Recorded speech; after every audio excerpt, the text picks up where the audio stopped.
बार बार दोहरा रहे, सफेद रंग के फूल थे, सफेद रंग के फूल थे। ये इतने बड़े महापुरुष हैं और इतने बड़े महापुरुष को असत्य नहीं बोलना चाहिए।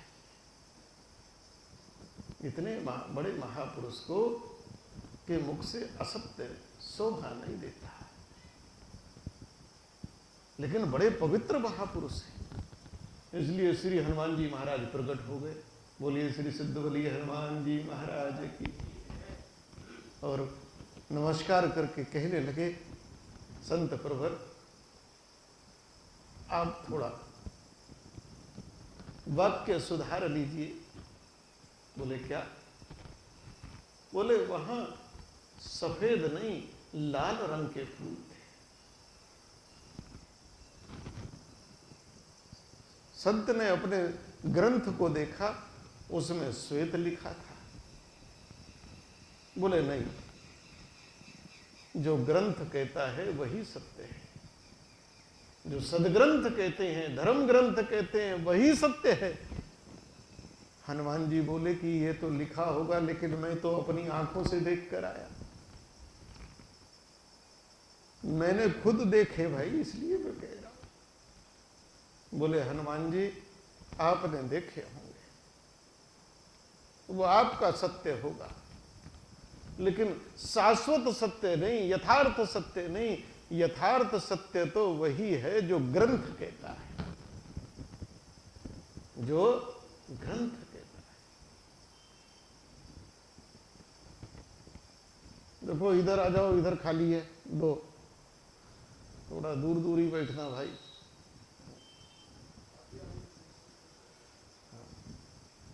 कोई बात नहीं, बैठ जाओ बैठ जाओ बैठ जाओ। अब दोनों में हनुमान जी के हैं, मैं कैसे मान लूं? मैं खुद गया, मैंने देखा, जो मैंने देखा वही मैं बता। अब दोनों में बहस हुई, ना हनुमान जी झुकने को तैयार, ना संत। संत तो अपने ग्रंथ को प्रमाण लेकर बैठे हैं। तो दोनों ने विचार किया, ऐसा करते हैं, प्रभु श्री राम से न्याय करा लेते हैं। हनुमान जी ने कहा मैं राम जी को पूछ कर आता हूं। बोले तुम क्या पूछ के आते हो? तुम जाओगे तो राम जी तो तुम्हारी गाएंगे,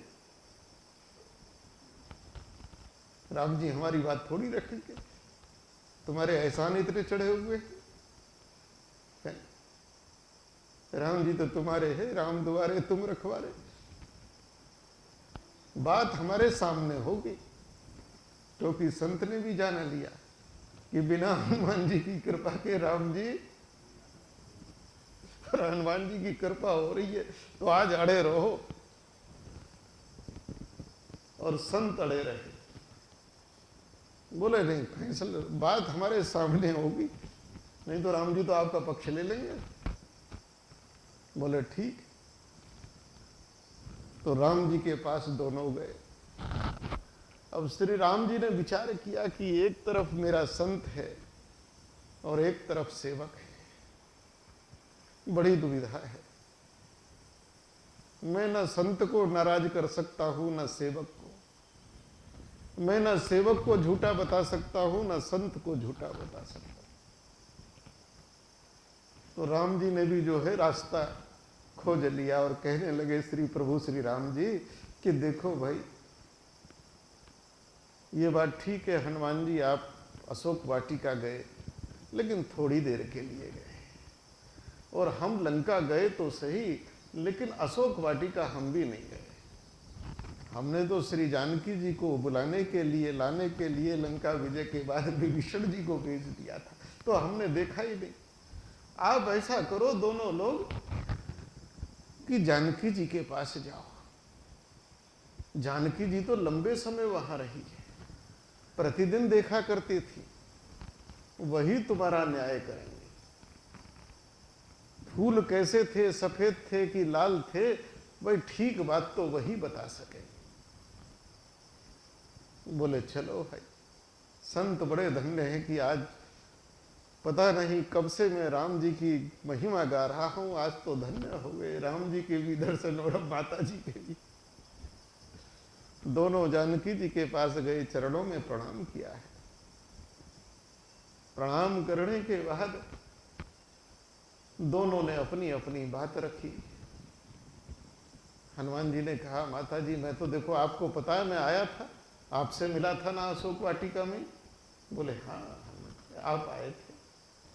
बोले ये संत है, इनकी दृष्टि सर्वत्र रहती है, इन्हें कहीं आने जाने की आवश्यकता नहीं है, लेकिन हाँ आप तो प्रत्यक्ष आए थे। तो माता जी अब आप बताइए कि फूल जो ये कह रहे हैं सफेद थे कि जो मैं कह रहा हूं। अब जानकी जी कहने लगी कि देखो बात ऐसी है, मैं वहां रहती थी, प्रतिदिन देखती थी, ना तो सफेद थे ना लाल थे। बुरा मत मानना, तुम भी भ्रमित हो, फूल तो जितने भी थे वहां सब श्याम वर्ण के थे, श्याम रंग के थे। हनुमान जी ना लाल थे और ना है संत महापुरुष सफेद थे। अब बड़ी समस्या, तीनों अड़ गए। जानकी जी कहे नहीं श्याम वर्ण के थे, वाटिका एक ही, अब फूल 3 रंग के हो गए। बोले अब चौथे के पास जाएंगे तो फूल 4 रंग के हो जाएंगे, इसलिए अच्छा है राम जी के पास चले। लौट कर राम जी के पास आ गए, पैर पकड़ दिए, कहा आप हमारा न्याय करिए और आपको न्याय करना पड़ेगा। तो प्रभु ने और न्याय किया है, और प्रभु ने कहा कि देखो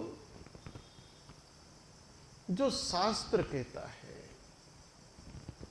जो वेद कहते हैं, जो उपनिषद कहते हैं, जो गीता कहती है, जो महाभारत कहता है, जो भागवत कहती है, जो रामायण कहती है, जो शास्त्र कहता है, ग्रंथ कहते हैं, और उस पर भी जो संत कहता है, जीवन का यथार्थ सत्य वही है।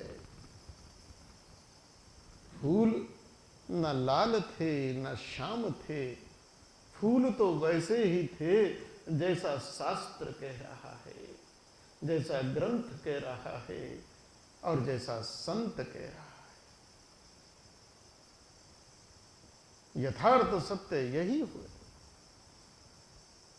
हमारे वांग्मय में ये कहा गया है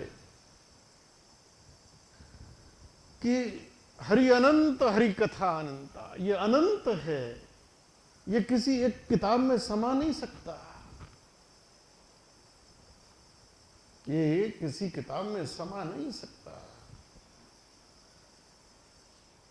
इसलिए वेद में भी सब कुछ नहीं समा सकता, बहुत कुछ ऐसा है जो वेद से भी परे है।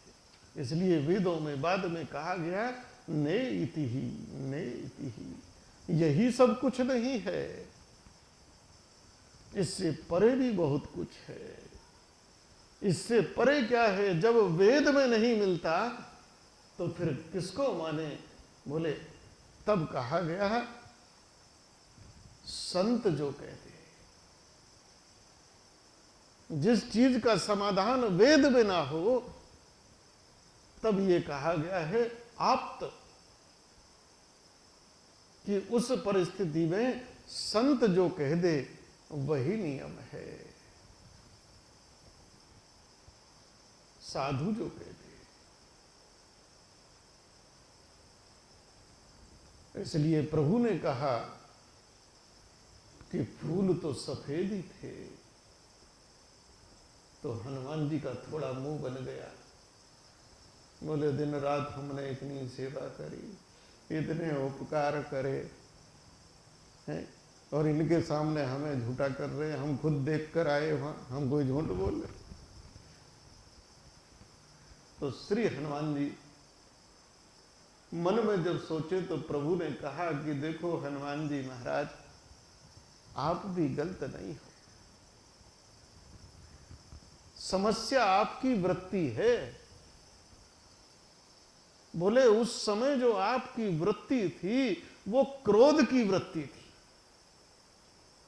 क्योंकि अशोक वाटिका जाने से पहले श्री हनुमान जी लंका में घूमे, राक्षसों को देखा, और सबसे बड़ी बात तो यह है गयौ दशानन मंदिर माही, रावण के महल में भी गए और रावण को देखा। बोले जब रावण को देखा तो क्या हुआ था हनुमान जी आपको? अरे प्रभु क्या पूछ रहे हो, मैंने बस, चूंकि जामवंत जी ने कहा था कि इतना करो तात तुम जाई, सीता के सुध कहो आई, कि बस इतना ही करना और कुछ ना करना। कभी वहां जाकर जो तुम कह रहे हो कि धरती पाताल एक कर दूं, लंका को उखाड़ के फेंक दूं, मसल दूं, कुछ कर दूं, बस सीता जी की खोज करना। बस मैंने जैसे तैसे अपने को रोक लिया महाराज, क्रोधाग्नि मेरे अंदर जल रही थी, लग रहा था कि रावण को यही, मुझे मालूम है कैसे मैंने क्रोध को रोका है, मेरी आंखों से अंगारे निकल रहे थे। बोले यही तो वृत्ति थी, तुम्हारे अंदर क्रोध जगा हुआ था, क्रोध से तुम्हारे नेत्र भी रक्त से भर गए थे, इसलिए तुमको सब कुछ लाल ही लाल नजर आ रहा था।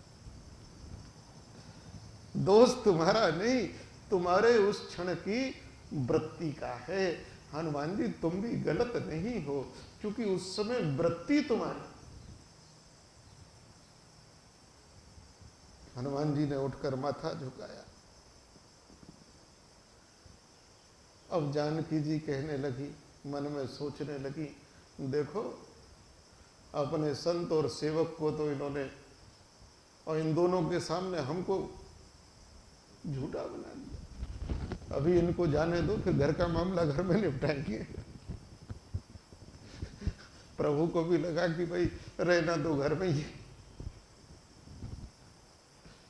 बोले जानकी जी आप कैसे उदास हो गई?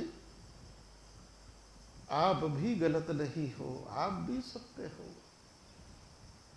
क्योंकि जो दुविधा श्री हनुमान जी की थी वही दुविधा आपकी है।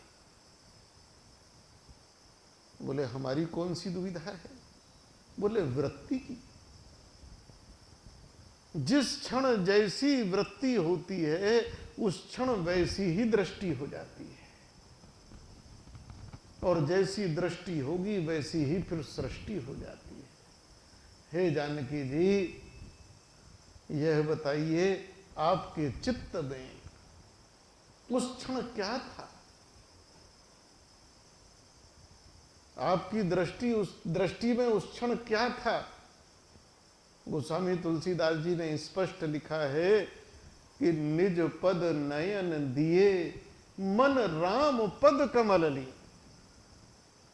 श्री हनुमान जी क्या देख रहे हैं? जब जानकी जी अशोक वाटिका में पहुंची हैं, और अशोक वाटिका में पहुंचे हैं और जानकी जी को देख रहे हैं, तो जानकी जी की स्थिति क्या है, उनकी दशा क्या है? बैठी हैं और अपने नेत्रों से अपने चरणों को देख रही है। निज पद नयन दिए, अपने पद यानी चरणों में नयन दिए, लेकिन मन रूपी नेत्र कहां है? बोले निज पद नयन दिए मन राम पद कमल ली। यही तो जानकी और हम में फर्क है। जानकी जी बैठी हैं संसार में, अपने चरण देख रही हैं, लेकिन मन राम चरणों में है, और हम मंदिर में बैठे हैं, भगवान सामने हैं, लेकिन मन पता नहीं कहां है।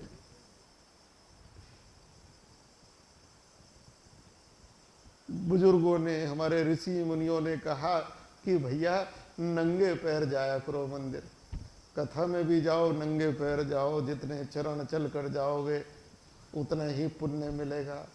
आजकल बड़ी दुविधा भाई।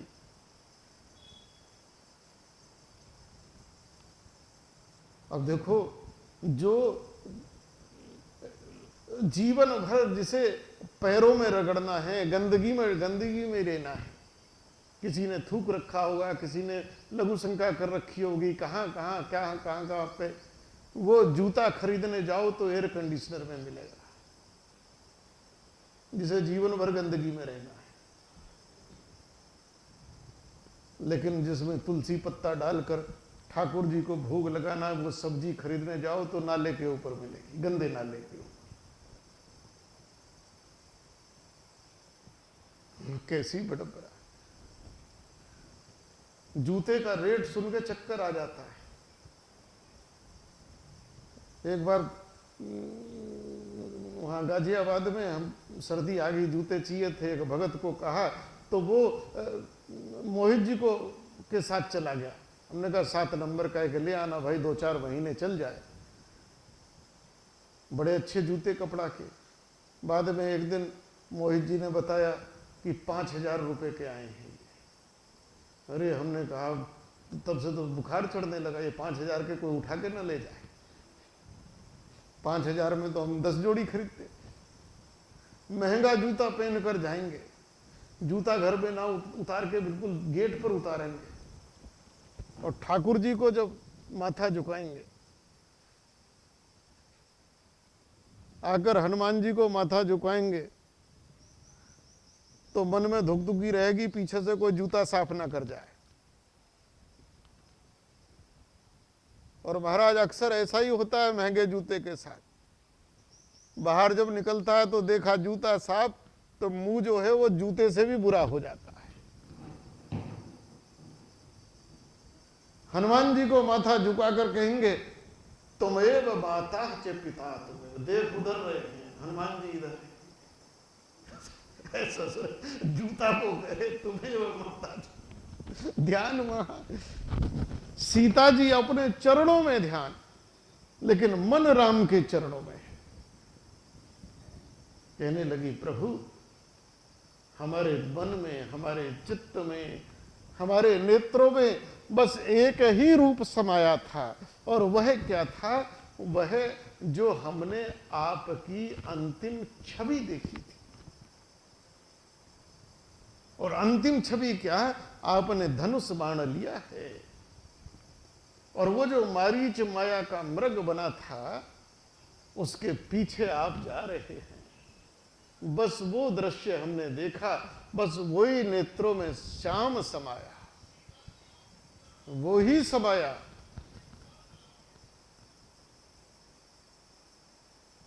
बोले जानकी जी, आपके नेत्रों में, मन में, मस्तिष्क में, विचार में, वृत्ति में मैं, और मैं हूं श्याम नीलांबुज श्यामल कोमलांगम। इसलिए आपको सृष्टि में भी सब श्याम ही श्याम नजर आ रहा है। इसलिए आपको वो सफेद फूल भी श्याम नजर आ रहे हैं। लेकिन फूल जीवन में यथार्थ सत्य क्या है? जो संत कहता है, जो शास्त्र कहता है, जो ग्रंथ कहता है।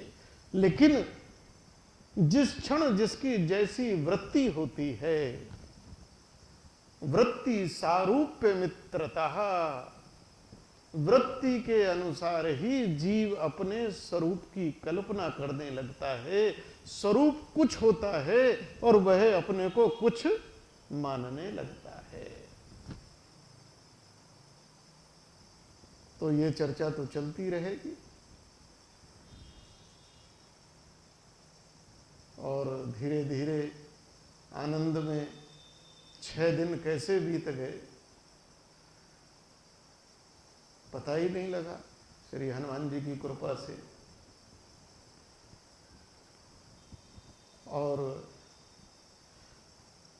देखो, बड़ा बेटा बंद कर देना।